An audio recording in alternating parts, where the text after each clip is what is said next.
Assalamualaikum warahmatullahi wabarakatuh. Hari ini kita akan mempelajari kelanjutan materi yang kemarin. Kemarin kita sudah mempelajari tentang titik tengah ruas garis. Nah, hari ini kita akan belajar tentang titik berat segitiga. Kalau kemarin titik tengah ruas garis, jadi yang kemarin itu adalah titik yang ada di tengah-tengah ruas garis.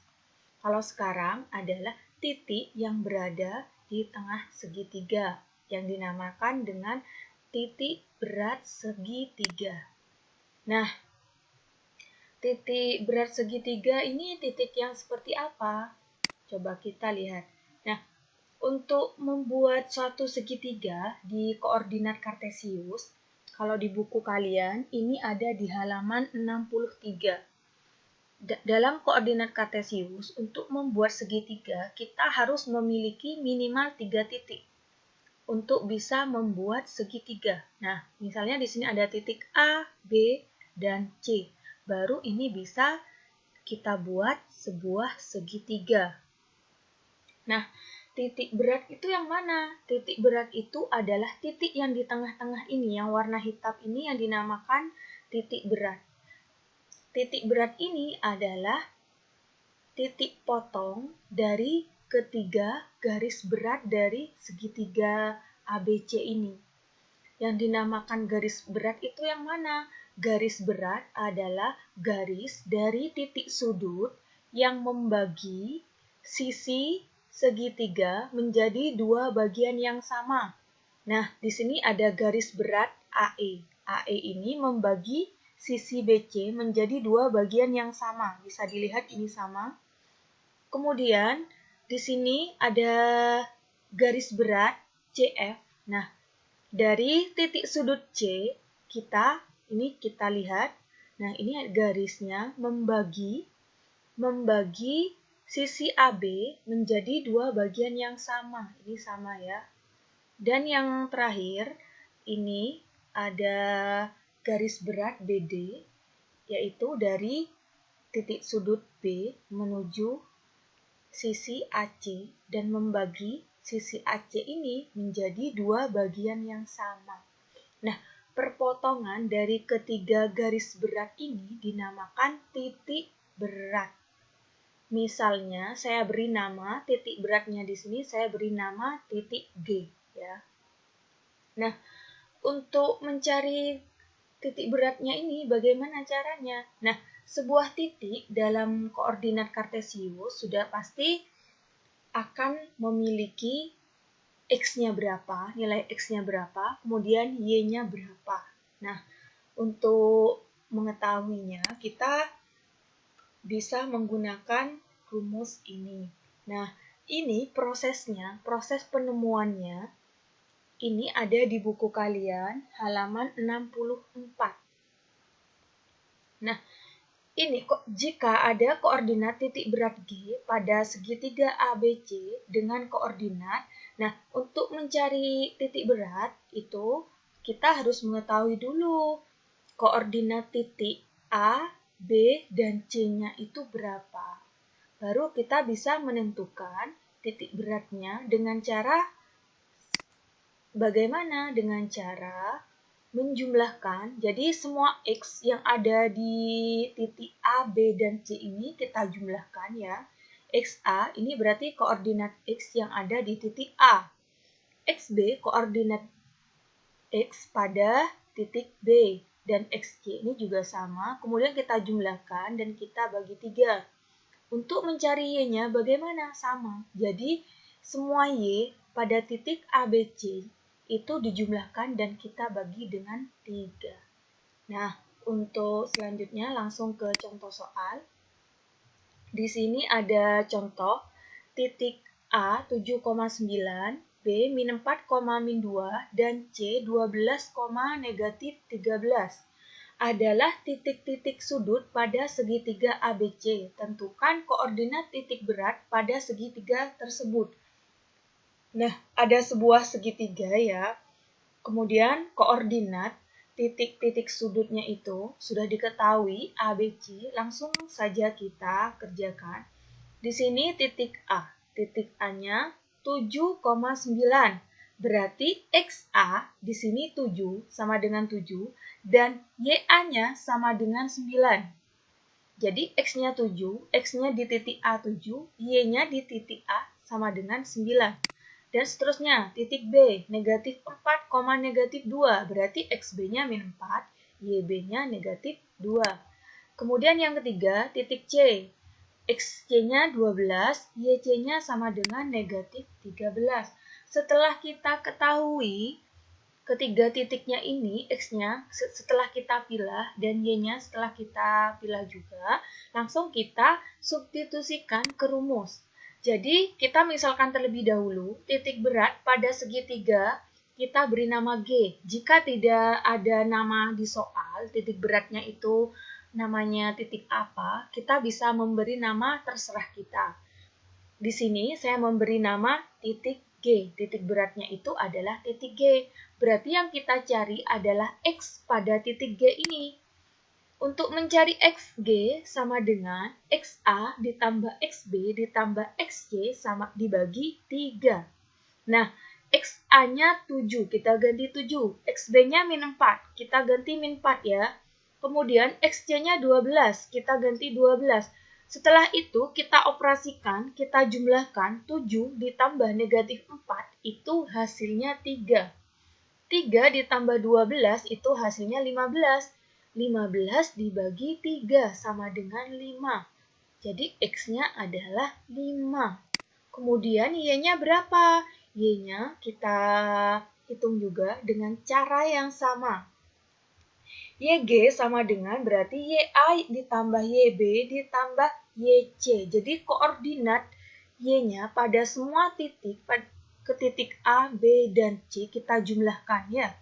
Jadi, YA-nya itu tadi berapa? 9. Ini saya ganti 9. Kemudian YB-nya negatif 2. Saya ganti negatif 2. YC-nya sama dengan negatif 13. Saya ganti. Kemudian baru kita operasikan. 9 ditambah negatif 2. Jadi, 9 dikurangi 2 itu 7. Ya, 7 ditambah negatif 13. Jadi, uangnya 7, hutangnya 13. Berarti yang sisa adalah hutang kita, yaitu sebanyak 6. Jadi negatif 6. Negatif 6 dibagi 3 berapa? Sama dengan negatif 2. Jadi, koordinat titik berat segitiga adalah 5, negatif 2. Ini adalah koordinat titik G. Titik G itu apa? Titik G itu tadi adalah titik berat dari segitiga ABC. Selanjutnya contoh soal lagi. Di sini ada titik P, Q, dan R. Ini adalah titik sudut pada segitiga PQR.